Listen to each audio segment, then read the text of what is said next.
국장님께 부탁드립니다. 뜨거운 박수로 맞이해 주시기 바랍니다.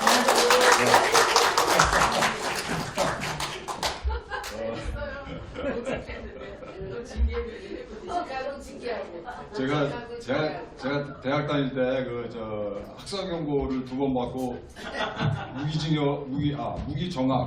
무기정학을 뭐 한 번 받고 참 대학 생활도 제가 험하게 했는데 공무원 생활도 이렇게 할 줄은 몰랐습니다. 그 중국 공산당과 조선족과 통일전선 공작에 대해서 말씀드리겠습니다. 중국 공산당의 정체를 우리 한국 사람들이 잘 몰라요. 이거 얼마나 살벌한 악마적인 놈들인지 모릅니다. 얘들이 겉으로는 사회주의를 표방하는데 사실은 마피아 자본주의를 하면서 이 이익을 보는 조폭들이에요. 간단히 말씀드리면. 제가 감정적으로 이런 얘기 드리는 게 아닙니다. 한번 잘 생각해 보십시오. 얘들의 정체가 뭔가 조폭에 불과해요. 예. 그러다 이 조폭들이 이제 70년이 넘게 국가를 일당이 운영하다 보니까 철저하게 썩어 문드러졌죠. 그래서 이 사실은 굉장히 취약한 구조입니다. 중국을 비롯해서 이제 공산 국가를 볼 때는 당 국가 체제다. 이거를 아셔야 돼요. 당 국가 체제. 이거를 모르면 공산주의를 이해를 할 수가 없어요. 그래서 입법, 사법, 행정, 그리고 군 모든 것 위에 공산당이 있는 겁니다. 그러니까 여기서는 법률이라는 게 필요가 없죠. 법률은 그냥 장식품에 불과해요. 그래서 이 거듭 말씀드립니다만은 법원, 검찰, 공안이 전부 다 이거 공산당 직속이고 여기 이 군이 있지 않습니까? 군. 중국 군이라는 단어는 잘못된 표현이죠. 중국의 이 군은 공산당의 군이지 중국이라는 국가 내지는 정부의 군이 아닙니다. 그래 이 정도에 이런 식으로 당이 모든 거 위에 군림하는 시스템이다. 당국가 체제. 이걸 알아야 이제 중국을 이해할 수가 있는 거죠. 그래서 뭐 철저하게 썩어 문드러졌습니다. 얘네들은 뭐 일당 독재를 70년 넘게 했으니까 건국 이후에 당연한 결과죠. 그래서 가끔 이제 이 부패 척결 캠페인을 하는데 이건 권력 투쟁에 불과하죠. 얘네들의 목표가 뭘까요? 한번 생각해 보십시오. 중국 공산당의 목표. 첫째는 일당 독재 체제를 세습해서 계속 영구히 해먹는 거예요. 이게 내 자식한테 이 권력을 물려주겠다 이겁니다. 얘네들 이 내부적인 목표는. 대외적으로는 아까 이지용 교수님 말씀하셨는데 세계를 제패하는 거다. 여러분들 이게 그냥 슬로건이다라고 생각하시는 분들 많은데 실제 얘들의 목표예요. 실제. 얘들이 세계 제패를 목표로 하지 않을 수 없는 이유는 첫째는 공산주의의 졸린 목적이 뭡니까? 자본주의 타도잖아요.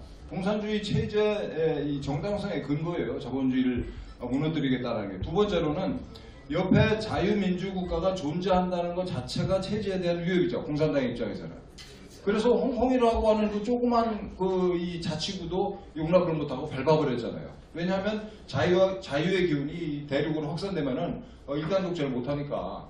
그래서 옆에 진의 나라는 물론이고 옆에 민주국가가 있다는 것 자체를 견디지 못하는 거예요. 얘들이. 이게 굉장히 중요한 포인트입니다. 세 번째로는 이제 중화민족주의인데 이게 얘네 중국 공산당 창당 100년인데 100년 동안 얘들은 승승장구했어요. 계속 이겨왔습니다.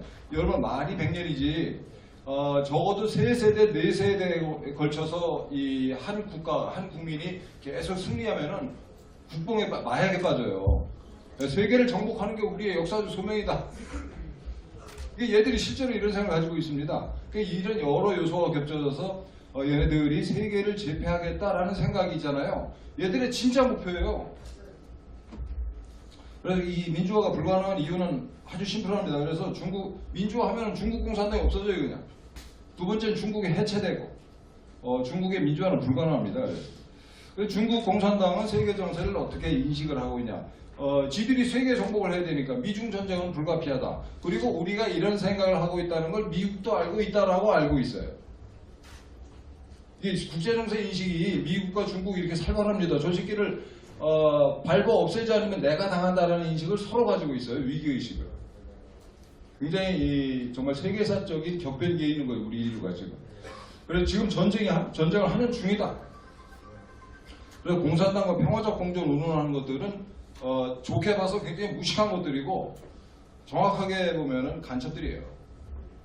이 공산당과는 공존이 불가능합니다. 우리가 뭐 그걸 공존을 원하지 않아서가 아니라 공산주의 체제의 본질상 애들이 이 공존을 할 수가 없어요. 상대방을 무너뜨리려고 길을 쓸 수밖에 없는 거예요, 얘들. 그래서 이제 전쟁을 해야 되는데, 그래서 이제 얘들이 생각해낸 정리한 개념이 초한전이죠. 모든 수단을 다 동원해서 항상 전쟁 중이다, 우리는. 아까 광주에 총영사가 나와가지고 뭐 설린 우호 우자고 했는데, 그거 정말 그 전쟁의 일환입니다. 그런 게 다 전쟁의 일환. 근데 여기서 중요한 거는 이제 이 초한전이라고 하는 게 이 교수님도 말씀하셨습니다만 20년 된 뭐 새로운 발상이 아니고 공산당이 모름지기 쭉 이게 저지르고 행해왔던 이 전쟁관을 정리한 거죠. 개념 정리를 한 거에 불과합니다. 새로운 개념은 절대 아니다. 원래 중국 공산당 이런 존재들이죠. 중국 공산당의 자산과 무기가 있는데 저는 이 중요한 자산이 얘들의 이제 경험과 지혜라고 생각해요. 이게 정말 무시무시한 건데 손자병법이 몇 년 전에 나온지 아십니까? 2500년 전에 나왔어요. 손자병법이. 그리고 2500년의 역사를 가지고 있어요. 중국이라는 이 중국 공산당과 그 국민들이. 그리고 세계 공산주의 운동사가 150년이고 중국 공산당사가 100년이에요. 그리고 이제 이 건국을 한 지 70년 됐죠. 70년 동안 한 개 정당이 중국 대륙을 지배를 해온 겁니다. 그러니까 얘들이 노하우랄지 이런 것들이 얼마나 쌓여 있겠어요. 우리는 상상도 할 수 없는 지경이죠. 그리고 중국의 큰 무기가 인구입니다. 인구 얘기는 좀 이따 하고요. 그리고 일사불란한 이 관료 시스템, 군, 행정기구 등등 또 여기다가 이제 첨단 기술까지 곁들여가지고 인류 역사상 볼 수 없는 사악한 감시, 억압 체제를 만들어서 굴리고 있는 중이죠. 삐끗하면은 얘들은 법률이 없어요. 법률이 아무 의미가 없어요. 쟤 좀 데려와 그래가지고 감옥에 가두고 신체 검사에서 쓸만하면 산채로 잡아서 장기 이식하고 그런 나라입니다. 여기가. 1년에 산채로 뇌사 상태가 돼가지고 장기를 뜯기는 사람들이 1년에 10만 명이에요. 기독교 신자들, 불교, 이슬람교 신자들, 민주화 운동가들, 또 파룬궁 신자들 이런 사람들이 그 장기를 죽이지 않고 산채로 이게 뜯어냅니다. 그래서 이제 조금 구체적으로 위구르 얘기를 좀 해보면은 55년도에는 그 위구르 자치구에 위구르인들이 뭐 한 70 내지 75%가 살았었는데 최근에는 위구르족과 한족이 거의 이제 반씩 살아요. 그 위구르족을 없애버리기 위해서 한족을 대거 이주시켜서 물을 희석시키는 거죠, 말 그대로. 위구르족 피를 희석시키는 겁니다. 위구르가 왜 중요하냐면은 그 넓이로만 봐서 이제 중국 영토의 6분의 1이고 만약에 위구르에서 위구르족 자치 운동이 성공하는 기미를 보이면 딴 데 다 따로 하니까 결사적으로 이제 이걸 밟을 수밖에 없고 그 다음에 이제 에너지 수송로이기도 하고 중국 최대 석유 가스 매장지입니다. 이게 중국 공산당 입장에서는 위구르의 독립을 허용하는 게 불가능해요. 그러니까 밟아야 되는데 탄압을 하면서 한편으로는 아까 말씀드린 것처럼 피를 묽게 해버리는 거죠.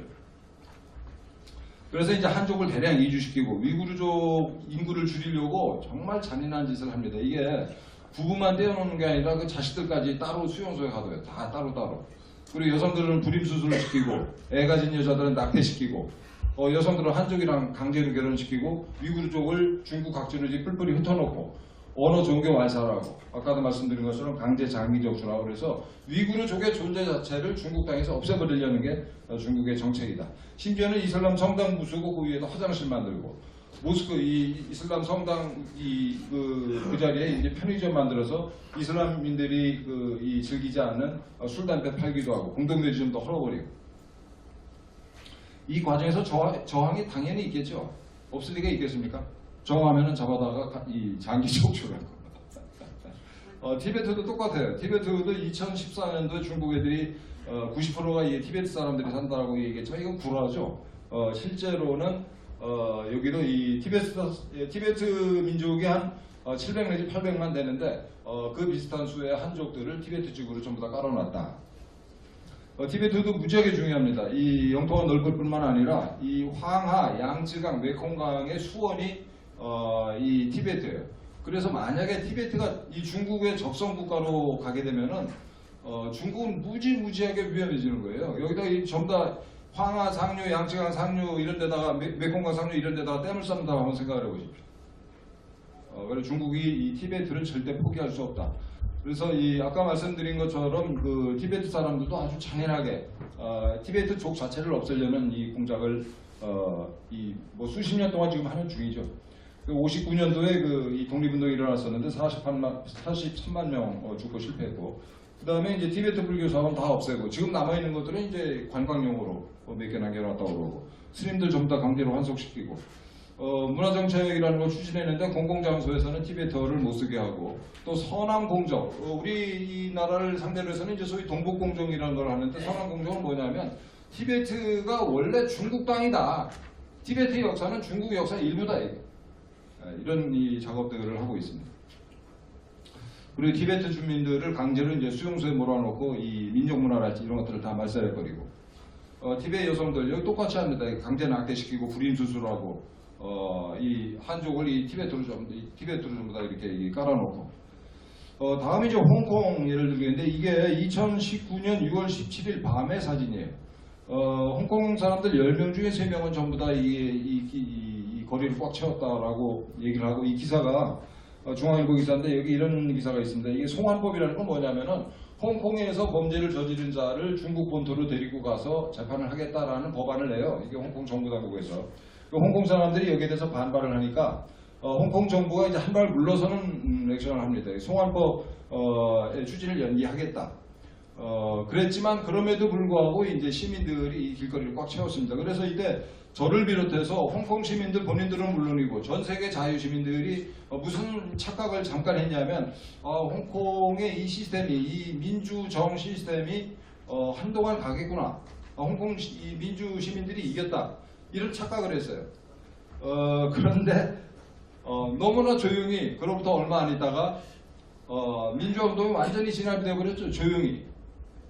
그래서 어떻게 이게 가능했을까? 이 길거리를 가득 메웠던 그 시민들이 다 어디 가고, 이렇게 조용히, 물론 저항은 있었습니다만 상대적으로 조용히 진압이 됐어요. 그래서 어떤 사람들은 코로나 때문에 이렇게 진압이 된 거다라고 얘기하는데, 그건 진짜 그게 아니고 중국 공산당의 20여 년에 걸친 치밀한 공작 덕분입니다. 그게 뭐냐면 이 1997년에 이제 영국이 그 홍콩을 넘기는데, 중국 공산당에다가 그 해부터 매년 계획적으로 5만 명씩 중국 본토 사람들을 홍콩으로 이주를 시켜요. 20년 지나면 100만 명이잖아요. 이 홍콩 인구가 600몇십만 밖에 안 되는데 공식적으로 알려진 것만 100만 명입니다. 계획적으로 20년에 걸쳐서 이 중국 본토에서 사람들을 이주를 시켜가지고 홍콩을 장악을 한 거죠. 아까 길거리를 가득 메웠던 홍콩 시민들은 군중에 불과해요. 조직된 사람들이 아니잖아요. 그런데 이 중국 공산당에서 이주시킨 100만 명은 조직된 100만 명이에요. 꼼짝 못하고 당하는 거죠. 이게 만약에 이제 군중이라는 게 속성이 그렇습니다. 군중이 1000명이 모여도 그 중에 10명의 단결된 집단이 그 1000명을 끌고 나갈 수 있는 게 군중의 속성이라고요. 근데 100만 명이 들어가 있는 거예요. 지금 100만 명이 넘게. 인구라는 게, 인구를 중국 애들이 어떻게 쓰는가를 알 수 있는 거죠. 미국을 상대로 해서도 이 짓을 하고 있습니다. 중국이. 이게 진산룽이라고 인민대 교수인데, 그 중국 공산당의 아주 이 중국의 국사예요. 국사. 나라의 스승. 시진핑의 책사고, 이놈이 이제 2016년도에 이 당 간부들을 모아놓고 미국을 어떻게 쓰러뜨리고 이 중국이 세계를 제패할 것인가에 대해서 강의를 해요. 그 강의 내용이 두 개입니다. 하나는 미국을 약화시켜야 된다. 그 약화시키기 위한 4가지 전략을 제시를 하고, 중국을 강화시켜야 된다. 또 4가지를 제시합니다. 중국 강화의 첫 번째는 계속해서 미국 기술을 열심히 훔치자. 이 부분은 굉장히 재밌는 건데 시간 관계상 지나갈 텐데, 이 기사는, 기사 원문은 에포크 타임즈에 있습니다. 번역된 기사가 있으니까 꼭 한번 찾아서 읽어보세요. 이거 중국 애들이 무슨 생각을 하고 이 세계를 나름 경영을 하고 있는지 우리 애국 동지들이 꼭 아셔야 돼요. 에포크 타임즈 이 기사 꼭 찾아서 읽어보세요. 이 중에 미국 선거에 개입하기 위해서 얘들이 이제 이 작전을 짜는데, 미국 인구가 3억이 넘지만 그래서 하원 의원 선거구가 435개다. 근데 이제 투표는 뭐 보통 이제 30%밖에 안 한다 이거예요. 그래서 게다가 투표할 때마다 대개는 이제 공화당과 민주당 사이에 이제 박빙의 선거가 벌어진다. 그렇기 때문에 이 선거구별로 중국 공산당의 말을 듣는 표를 수천 표 내지 많으면 10,000표 정도 우리가 움직일 수 있으면 미국 하원을 중국 공산당 편을 드는 자들로 꽉 채울 수 있다. 라는 게 이 진찬룩의 이제 이때 주장입니다. 어떻습니까, 여러분? 이게 가능할 것 같아요? 가능하죠. 예, 가능합니다. 이게 무시무시하게도 이거는 이제 이 캘리포니아의 인구 변화를 쭉 이 그래프를 그린 건데 맨 오른쪽에 2018년 거 보시면 백인은 37%밖에 안 되고요. 39%가 라틴계 주민이에요. 근데 라틴계 주민들은 전통적으로 친민주당이죠. 왜냐하면은 민주당에서 지금 바이든 정부가 그렇게 하듯이 불법 이민을 다 받아들이고 불법 이민 온 사람들한테 시민권을 쉽게 주는 정당이 민주당이에요. 그래서 이 39%나 되는 라틴계 표가 기본적으로 민주당으로 다 가는 거죠. 그리고 여기 15%가 이제 아시안들인데 아시안들의 주류가 이제 중국이에요.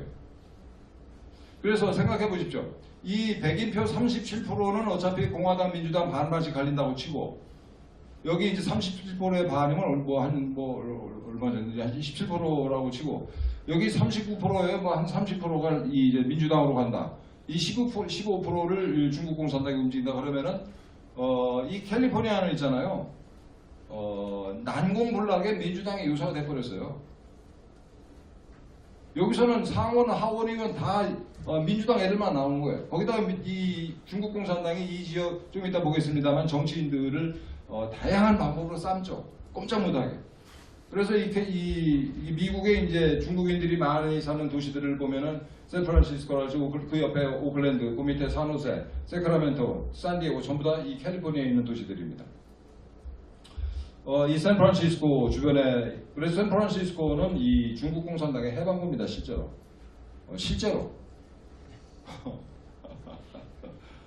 중국 공산당이 대한민국에도 이런 이 해방구를 만들려고 그러는데 그게 어딜까요? 광주. 광주입니다. 광주. 이게 있잖아요. 살벌해요. 광주를 얘들이 해방구로 만들려고 하고 있어요.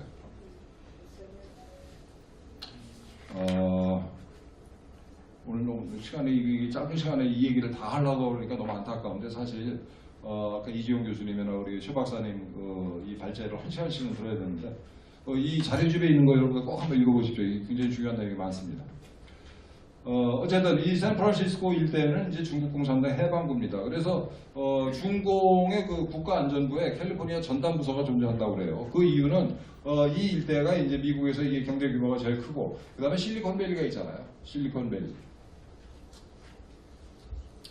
실리콘밸리에 이제 애플이랄지 페이스북이랄지 구글이랄지 트위터를 비롯한 이제 소위 이 스타트업 기업들이 이게 이 가mal 빽빽하게 차 있는 인류의 미래를 좌우할 수 있는 기업들이 다 여기 몰려 있어가지고 중국 공산당 입장에서는 너무나 소중한 그런 지역이죠. 게다가 이제 중국인들이 이 19세기 때부터 중국 이민들이 많아가지고 그래서 이 지역은 이제 민주당 아까 말씀드린 것처럼 민주당의 아성이고 또 중국 공산당의 사실상의 해방구예요.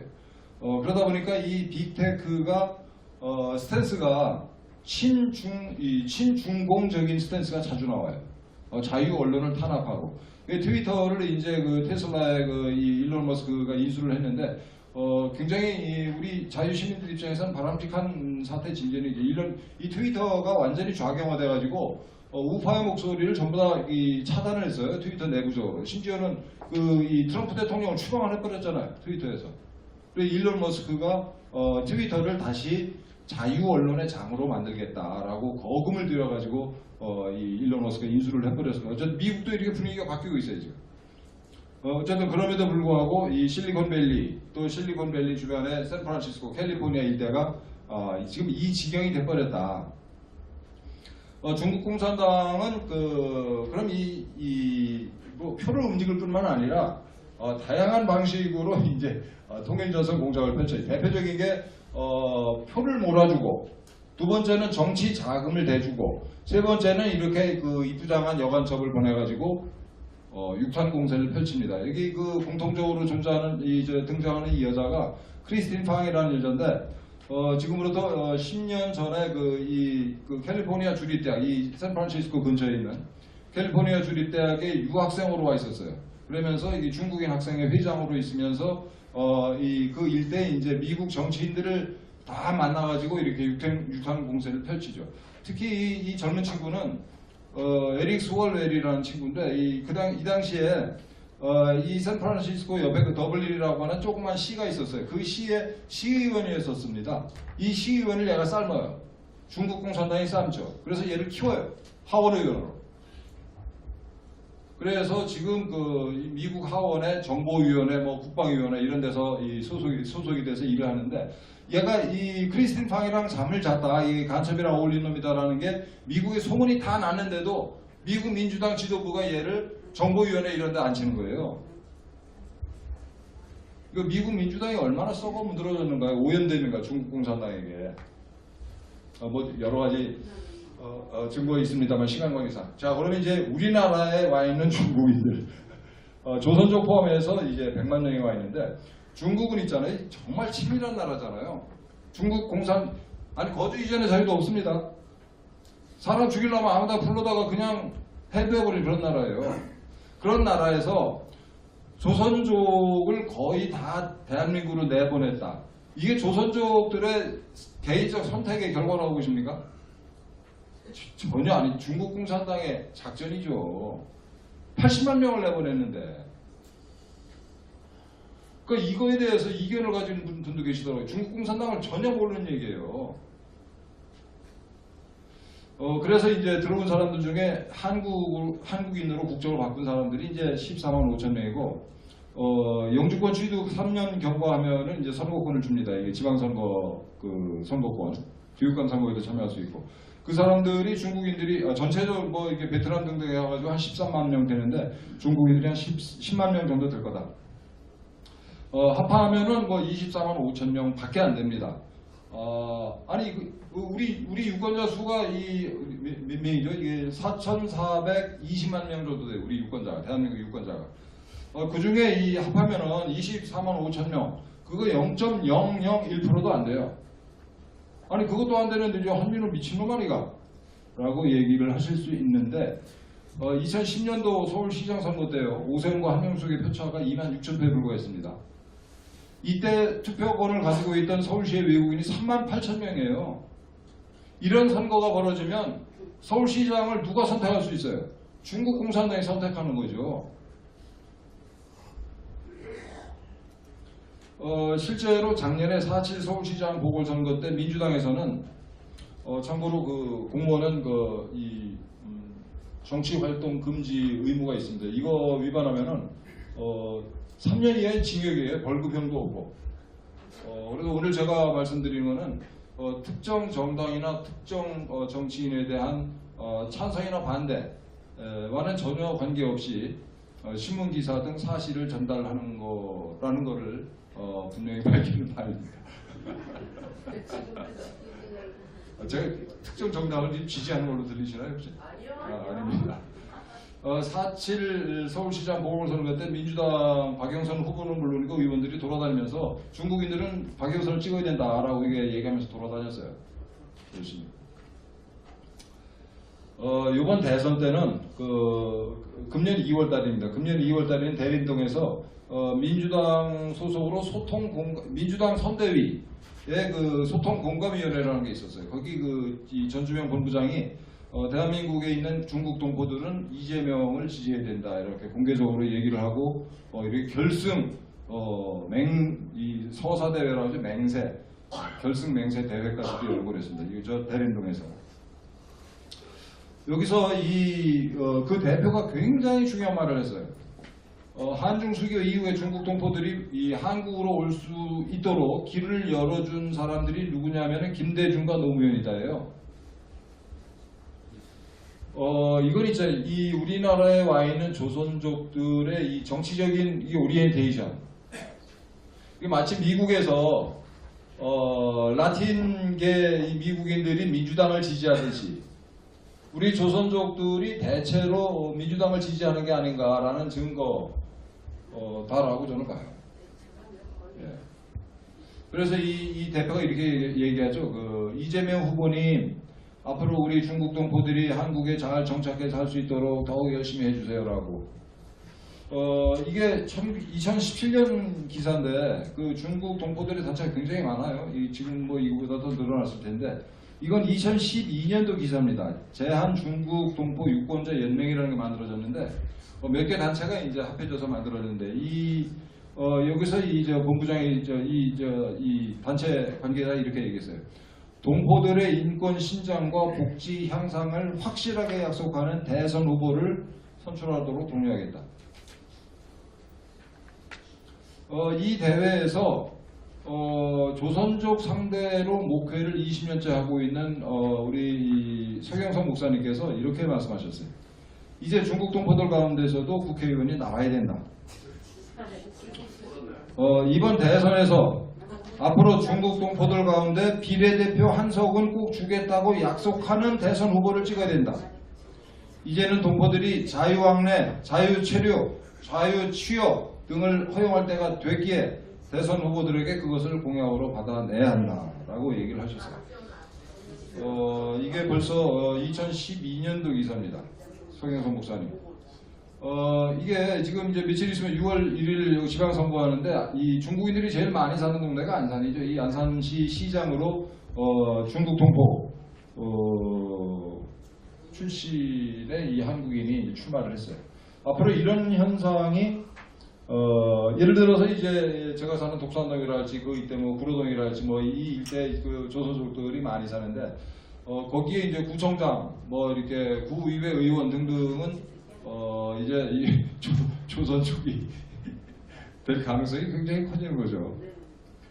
우리나라에 조선족을 위해서 뛰는 사람들 많습니다. 김무성 16년도에 조선족 이민을 대거 받아들이자 이런 얘기를 했고, 송영길 17년도에 정당법 개정안을 내가지고 영주권자로서 3년이 경과하면은 우리가 선거권을 주잖아요.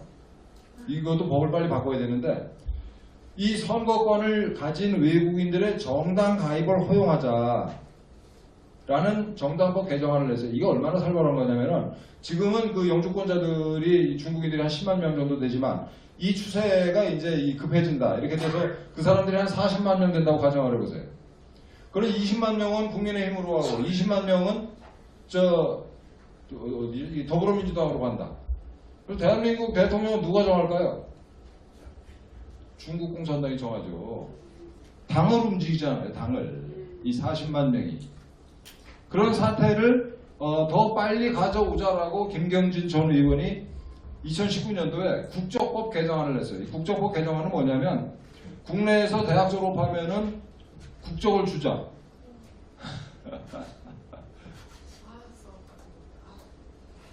우리 정치인들이 얼마나 열심히 대한민국을 살리기 위해서 애를 쓰고 있는지 우리가 몰랐어요.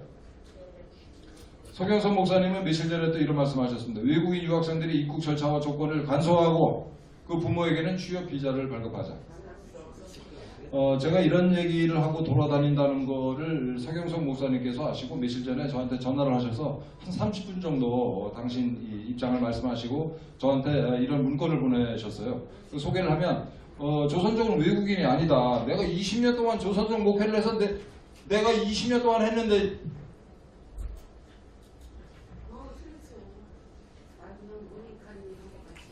그래서 내가 조선족 잘 아는 사람으로서 얘기인데 중국 동포는 외국인도 아니고 이 시진핑의 앞잡이가 아니다.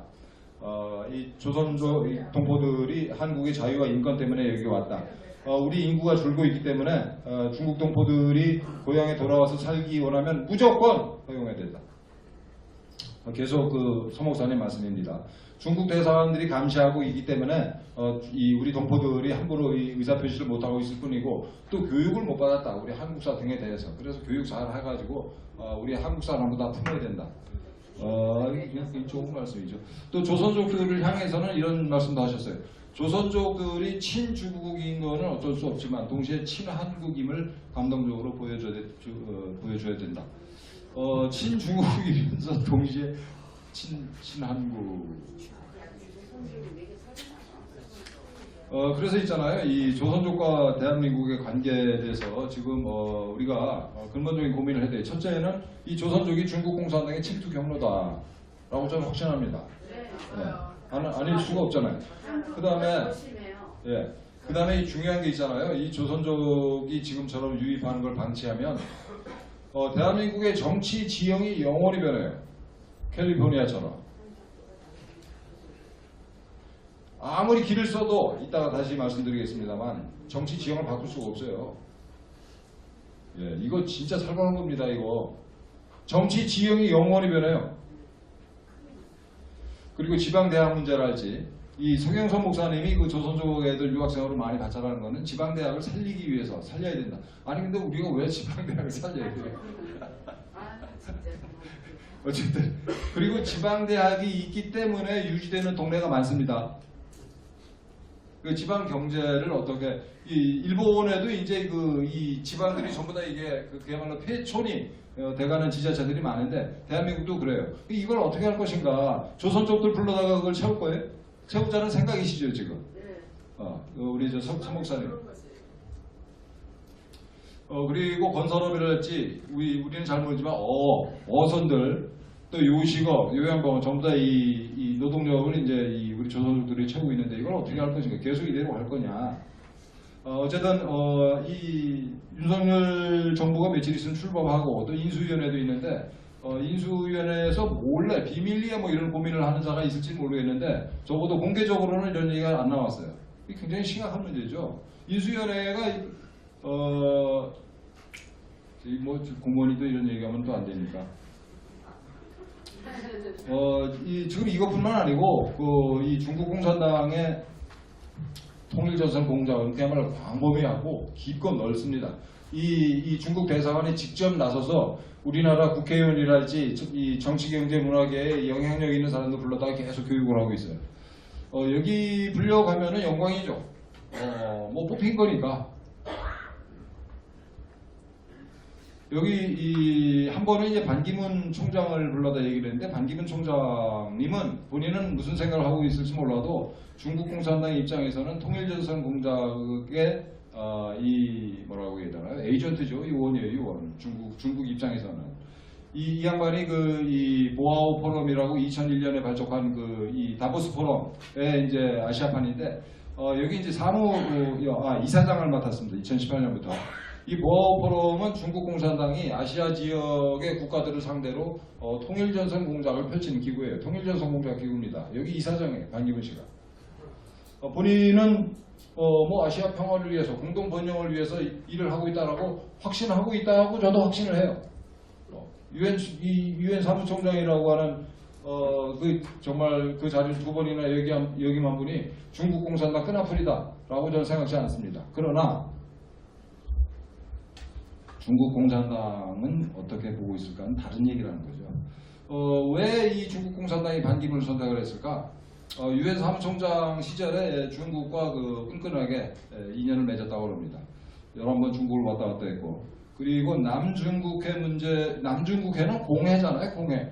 배들이 자유롭게 왕래하는 그런 바다였는데 최근에 이제 중국이 남중국해가 우리 땅, 우리 바다야. 여기 지나가려면 우리한테 신고해야 돼. 이따이 전문 용어가 뭐라까라 하는데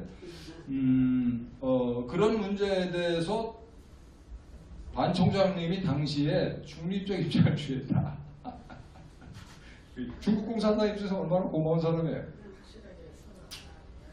그리고 저 유명한 저 위보 2015년도에 들어가지고 인민망은 이게 인민일보의 인터넷판인데 한국 대표로서 말 그대로 전국을 휘젓고 다니고 있죠 지금도. 그 중에 하나가 이제 이 강원도 차이나타운의 배후에 이제 저우유보가 있습니다. 이 당시에 최문순 지사가 이런 얘기를 했어요. 그 한중 문화타운, 그러니까 이 차이나타운은 문화 1대1로고 내 마음속에 까는 1대1로. 이건 뭐 거의 김두관 의원 아들 뭐 학비 문제는 그렇다 치고 이 김 의원 딸내미가 중국에서 인민대학을 졸업하고 중국은행이라는 이 은행이 있어요. 이 은행의 서울지사에서 근무한다라는 2020년도 기사입니다. 지금 어떤지 모르겠는데 저는 뭐 김두관 씨가 중국 공산당 간사다 이런 얘기 하는 거 절대 아닙니다. 다만 이런 거는 또 오해를 살 여지가 충분하다라는 말씀 드리는 거죠. CJ를 비롯해서 많은 기업들이 중국에서 많은 돈을 벌고 있어요. 이게 매출액의 20% 이상을 CJ는 중국에서 올리고 있습니다. 외교부 소관으로 한중 민간 경제 협력 포럼이라는 게 사단법인으로 외교부 소관으로 이런 게 있는데 여기 후원 제휴사가 대한민국의 뭐 모든 지자체와 중국의 모든 성이 포함되어 있는데 굉장히 중요한 기구다라는 걸 알 수가 있죠. 이 법인의 그 사단법인의 목적 사업이 한국 내 차이나타운 설립 지원 사업이에요. 조선구마사 한 번만 방영하고 끝났지만 이걸로 끝난 게 아니라 계속 친중 드라마가 만들어지고 방송이 되고 있다. 주로 그런데 이 방송을 TVN에서 하고 있는데 이 모 회사 어딘지 아세요? TVN 모 회사? 아니 CJ입니다. CJ. 우리나라의 그 중국 드라마 이 24시간 틀어주는 채널이 5개나 되는데 우리는 2016년도 그 사드 배치 이후에 소위 한한령이라는 것 때문에 중국에 발도 디디지 못하고 있죠. 한한령에 대해서 중국 한한령은 법적 근거도 없어요. 아까 말씀드린 것처럼 중국은 법이 필요 없는 데입니다. 그냥 저 새끼 잘라 그러면 자르고 죽여 그러면 죽는 거예요. 중국 한국에서 드라마 들여오지 마 그러면 끝 거기서. 한한령에 대해서 있잖아요. 이게 이런 상호주의하자 우리도 그럼. 라고 주장한 정치인 또는 공무원이 한 놈도 없었어요. 단 한 놈도. 그 단 한 놈도 없었던 것 중엔 저도 포함됩니다. 저도 문체부 공무원이었는데 물론 제 일은 아니었습니다. 다행히 이거. 이게 2020년도에 그 우리 가수 비, 티파니, 수연 이런 이 대한민국 최고의 가수들이 갑자기 2020년도 6월에 미국의 이 BLM이라고 그래가지고 말로는 흑인 인권 운동한다고 하지만 사실은 모택동 사상을 가지고 있는 중국 공산당 끈앞풀들이 있어요. 걔네들이 이제 이 미국에서 폭동을 일으켰는데 그걸 지지하는 선언들을 했어요. 얘네들이 다 뜬금없이. 그리고 그로부터 며칠 있다가 우리의 방탄소년단, 세계적인 방탄소년단은 100만 달러를 또 BLM 운동에 기부를 했어요. 왜 그랬을까요, 이거? 여러분들. 참고로 이 선언을 하기 며칠 전에 가수 비는 중국의 화장품 브랜드 모델로 발탁이 됐다 이런 기사가 있었어요. 우리 연예 기획사, 게임사 등등 이 문화산업계에 중국 자본이 엄청 들어와 있습니다. 공자원에 대해서는 좀 이따 말씀드릴 거고. 중국 공산당 통일전선 공장의 거점이죠. 그리고 이건 이제 우리 조금 아까 발표하신 최 박사님이 만드신 편인데 우리나라 학계, 교육계, 사회문화, 그야말로 이 중국 공산당의 이 척수가 정말 빽빽하고 촘촘하게 들어와 있어요. 이런 얘기를 하는 저는 미친놈일 수가 있습니다. 이게 사실 겁을 먹어야 되는데 겁대가리 없이 지금 이런 말씀을 드리는 거예요. 이게 또 병인데. 그럼요, 괜찮아요. 용기예요. 네. 용기가 아니고 이게 제가 주변머리가 없어서 그런가 이런 생각이 들어요. 그 결론에 대신해서 이 말씀드리면은 중국 공산당의 시야는 적어도 30년이다. 우리는 몇 년일 것 같습니까? 5년도 안 되죠. 우리는 상대가 안 돼요. 아까도 말씀드린 건데 이 중국 공산당이 조선족을 통해서 영향력을 확대하고 있고 그리고 이게 이제 국내 정치 세력과 연계되면 민주당의 영구집권이에요. 이거 뭐 피할 수가 없습니다. 그래서 이번에 며칠 전에 있었던 그 20대 대선에서 표차가 25만 표차인데 누구를 상대로 25만 표차예요? 아니 무려 이재명을 상대로. 이재명이라고 하는 불세출의 정치인을 상대로 25만 표 차이밖에 안 났다. 이건 있잖아요. 사실상 진 거죠. 윤석열 개인이 진 게 아니라 진영이 진 거죠. 맞습니다. 그래서 지금 며칠 전에 여론조사 문재인 대통령 각하 지지율이 44%고 윤석열 당선이 42%예요. 아니에요. 그렇게 생각하시면 안 되고 지금 이렇게 지형이 변했고요. 지형이 변했고 지금 여기서 뭔가 조치를 취하지 않으면 영원히 돌이킬 수 없게 돼요. 이 지형이. 그래서 이 조선족 문제 진짜 깊이 생각을 해야 되고 제 발제를 가지고 이제 조선족 동포들이 혹시 기분 나쁘실 수가 있어요. 섭섭하고. 그런데 뭐 드러내놓고 하기 힘드시면 은밀하게라도 대한민국을 위해서 일을 하시고 하셔야 된다. 이건 뭐 같이 어깨동무하고 같이 중국 공산당을 나가야지. 이 저기 한민호라는 보잘것없는 놈한테 되게 섭섭해하실 일이 아니다.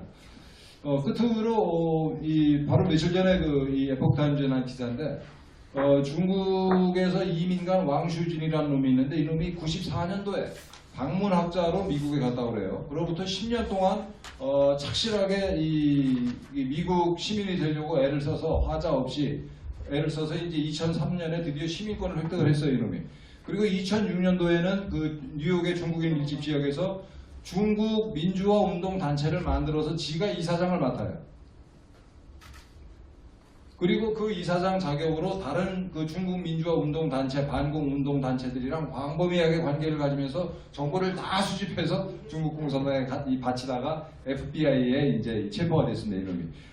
이런 놈이 우리나라에는 없으리라고 봐야 되겠죠. 이거 말고도 재밌는 얘기가 많은데 시간 관계상 이걸로 마치겠습니다. 감사합니다. 천멸 성공.